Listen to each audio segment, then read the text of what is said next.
Bayangkan hidup di puncak kemewahan, dikelilingi harta, tapi hati kosong. Tio Kusuma, pewaris Kusuma Corporation, punya segalanya, kecuali kebebasan. Dijodohkan orang tuanya, ia memilih kabur dari gemerlap dunia elit dan menyamar sebagai ojol. Tapi, di balik helm dan jaket lusuh, ia menemukan sesuatu yang tak pernah ia bayangkan. Cinta sejati. Bersama Astrid Wijayanti, penjaga toko sembako yang hidup penuh perjuangan, Tio terjebak dalam intrik kelas atas dan bawah. Akankah cinta mereka bertahan di tengah rahasia besar Tio? Ikuti kisah penuh drama, pengkhianatan, dan perjuangan ini. Di tengah hiruk-pikuk Jakarta, Tio Kusuma, pewaris tunggal Kusuma Corporation, menjalani hidup yang bagi banyak orang adalah mimpi. Pria berusia 27 tahun ini tinggal di mansion megah dengan chandelier kristal, mengendarai mobil sport keluaran terbaru, dan memiliki jet pribadi yang siap membawanya kemana saja. Kusuma Corporation, perusahaan raksasa di bidang properti dan energi, adalah warisan keluarganya. Namun, di balik kemewahan itu, hati Tio kosong. Ia merasa seperti burung dalam sangkar emas, terkekang oleh ekspektasi dan tekanan dari orang tuanya, Pak dan Bu Kusuma. Pak, aku nggak mau nikah sama Clara, kata Tio suatu malam di ruang makan mewah. Suaranya penuh frustrasi. Meja marmer di depannya dipenuhi hidangan mewah, tapi ia bahkan tidak menyentuh makanannya. Pak Kusuma, ayahnya, menatap tajam.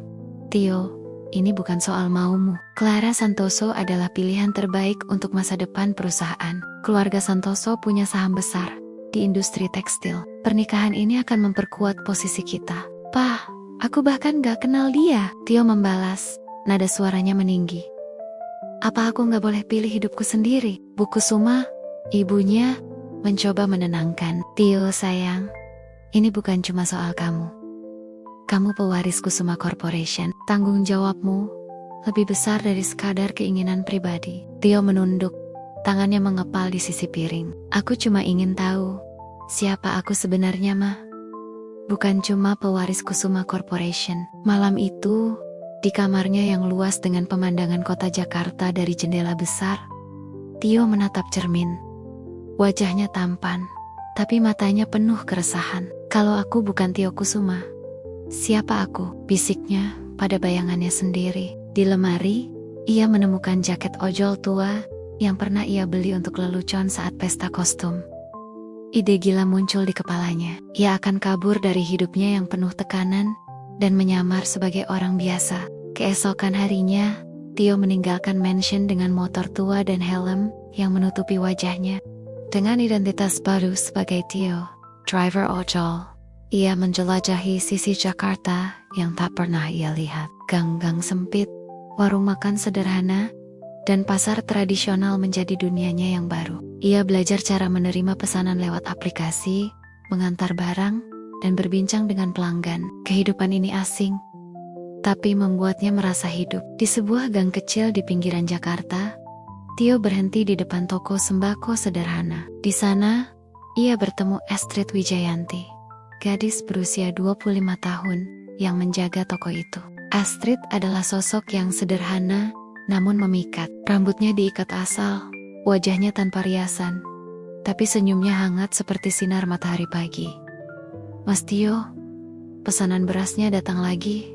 Ya, sapa Astrid dengan tawa kecil saat Tio menurunkan karung beras dari motornya. Tapi bayar yang kemarin dulu dong. Tio tersenyum malu, menggaruk kepala. Hehe, iya Mbak Astrid, besok aku bayar. Ya, lagi bokek nih. Astrid menghela napas, tapi matanya berbinar penuh canda. Ya Tuhan, Mas, tiap hari bokek. Untung muka Mas ganteng, jadi aku sabun-sabun aja. Tio tertawa, hatinya menghangat. Astrid tidak tahu bahwa Tio bisa membayar semua utangnya dalam sekejap. Tapi ia sengaja berhutang untuk alasan sederhana. Ia ingin terus kembali ke toko Astrid, ingin melihat senyumnya lagi. Astrid hidup dalam kesederhanaan yang pahit. Ia merawat ibunya, Bu Sari, yang menderita sakit jantungan dan harus rutin minum obat mahal. Toko sembako kecil itu adalah satu-satunya sumber penghasilan mereka. Tetangga sering menghina Astrid, menyebutnya gadis miskin atau penjaga toko yang tak punya masa depan. Tapi Astrid tidak pernah membalas. Ia tetap membantu tetangga, bahkan memberikan buah-buahan yang tidak laku ke panti asuhan terdekat. "Buah ini masih segar, Bu," kata Astrid suatu sore kepada tetangga yang membeli di tokonya. "Kalau nggak laku, nanti saya bawa ke panti asuhan aja." Tetangga itu, Bu RT, memandang Astrid dengan sinis. "Cuy, sok baik, urus dulu ibumu yang sakit itu sebelum ngurus orang lain." Astrid hanya tersenyum kecil, menahan luka di hatinya. "Iya, Bu, makasih sarannya." Tio, yang kebetulan mendengar percakapan itu saat mengantar pesanan, merasa marah sekaligus kagum. "Mbak Astrid, kok bisa sih tetap sabar meski tetangga suka nyinyir?" tanyanya saat mereka berdua menata barang di toko. Astrid mengangkat bahu, tersenyum tipis. "Ya, Mas, kalau aku balas nyinyir, apa bedanya aku sama mereka? Ibu selalu bilang, hidup itu bukan soal punya banyak, tapi soal memberi banyak." Tio menatap Astrid, matanya penuh kagum. Di balik kesederhanaan Astrid, ia melihat kekuatan dan kebaikan yang tidak pernah ia temukan di dunia elitnya.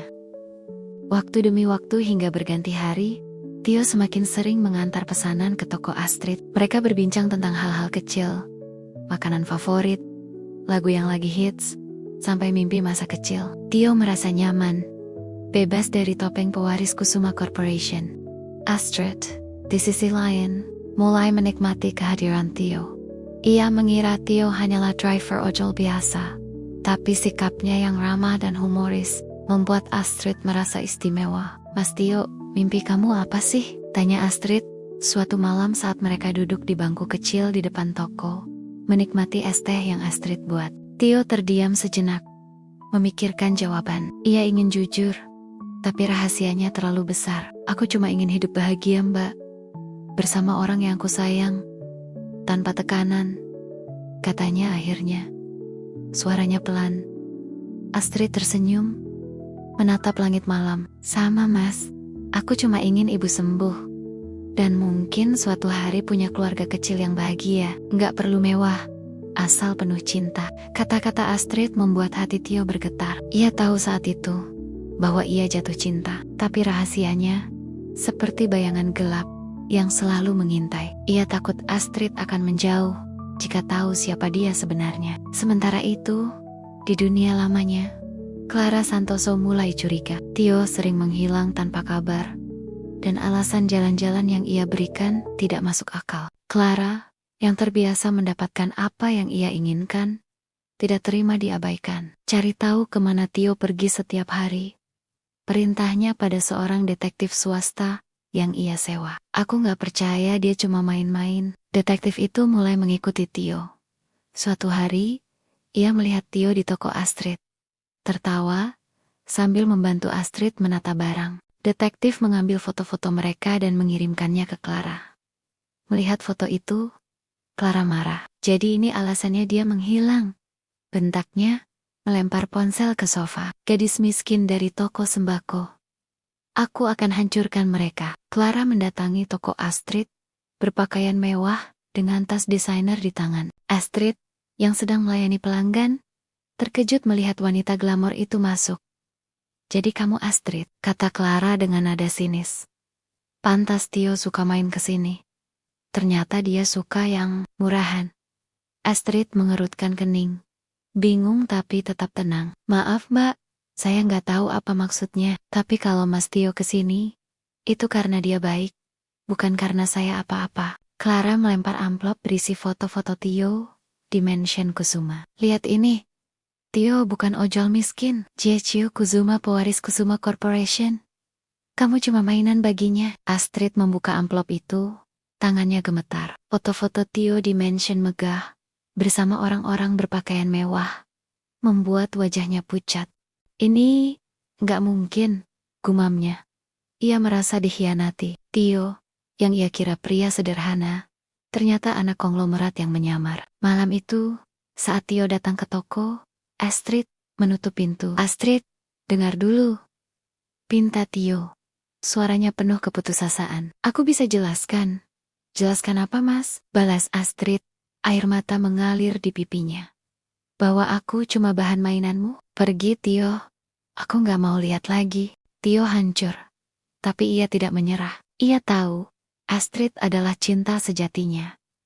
Ia memutuskan untuk jujur pada orang tuanya. Di mansion Kusuma, ia menghadapi ayah dan ibunya. Pa, Ma, aku nggak akan nikahi Clara, katanya tegas.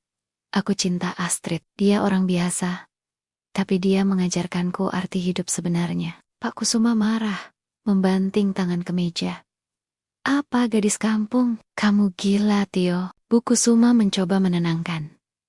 Tio, pikirkan masa depanmu. Apa gadis itu bisa bawa Kusuma Corporation ke puncak? Ma, Pa, aku nggak peduli soal perusahaan, jawab Tio.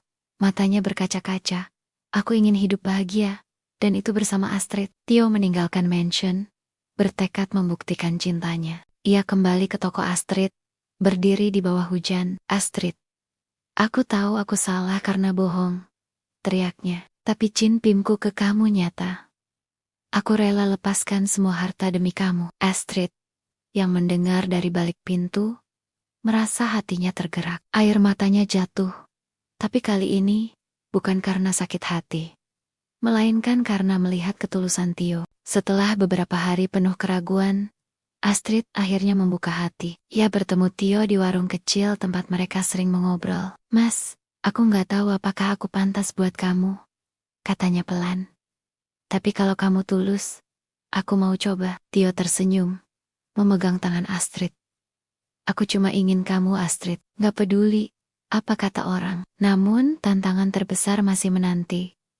Restu keluarga Kusuma. Tio membawa Astrid ke mansion. Astrid, meski gugup, berdiri tegar di depan Pak dan Bu Kusuma. Saya tahu saya bukan siapa-siapa dibandingkan keluarga Bapak dan Ibu, katanya dengan hormat. Tapi saya janji, saya akan buat Tio bahagia, bukan karena uang, tapi karena hati. Bu Kusuma menatap Astrid lama, lalu tersenyum kecil. Kamu mengingatkanku pada diriku dulu, Astrid. Aku juga cuma gadis biasa, sebelum menikah dengan Pak Kusuma. Pak Kusuma masih ragu, tapi melihat keteguhan Tio dan kebaikan Astrid, ia akhirnya luluh. Kalau ini pilihanmu, Tio, aku nggak akan menghalangi, katanya dengan suara berat. Tapi kamu harus tetap jalankan tanggung jawabmu di perusahaan. Tio dan Astrid menikah dalam upacara sederhana di kampung Astrid, dihadiri keluarga dan teman-teman sederhana Astrid. Bu Sari, ibu Astrid, yang kini sembuh dari sakit, menangis bahagia melihat putrinya menemukan cinta sejati. Tio,